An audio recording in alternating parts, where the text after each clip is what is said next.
You're doing it wrong. Productivity doesn't come from pressure. It comes from presence. And what I'm about to show you will completely change how you work. Zen productivity isn't about doing more. It's about doing less fully. Stay with me. Here's the truth. You've been lied to about productivity. Modern work culture tells you to go faster, do more, never stop. But here's what they don't tell you. That approach is breaking you. What if I told you the secret isn't speed? It's presence. Not more tasks, better attention. Not hustle sustainability. This is Zen productivity.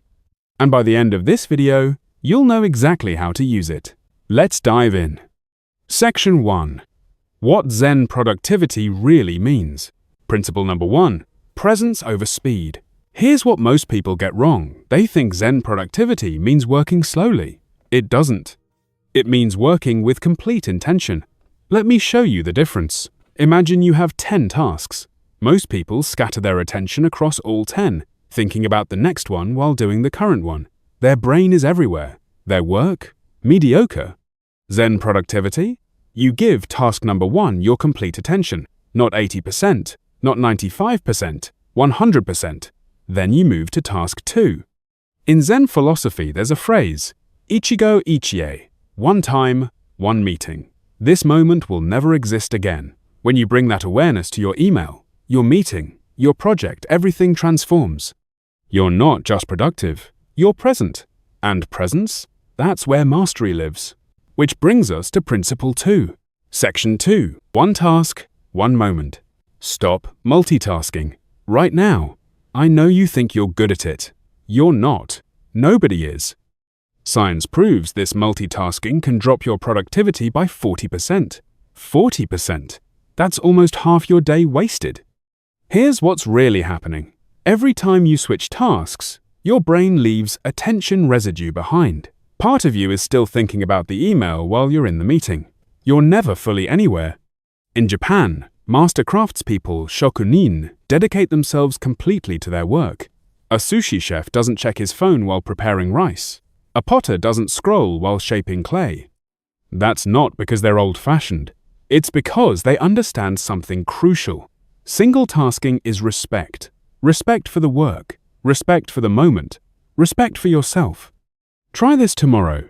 Pick your most important task. Close everything else. Just that task. Watch what happens. Principle 3. Section 3. Simplicity in systems.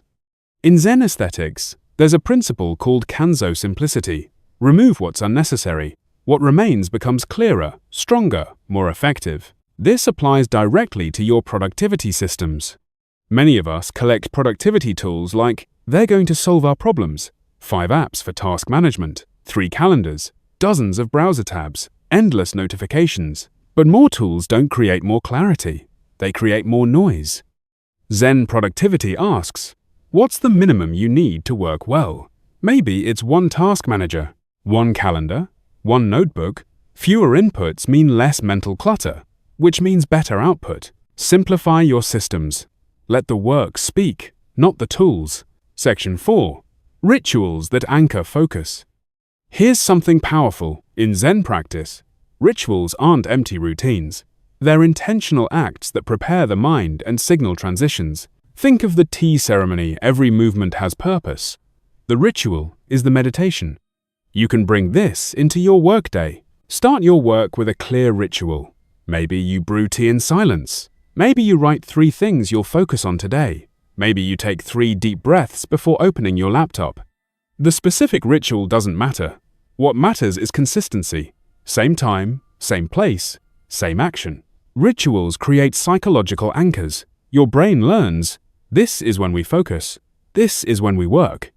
And just as important, create an end ritual. Close your notebook. Shut down your computer. Step outside for 2 minutes. A clear ending protects your rest. It tells your mind, work is complete for today. You can let go.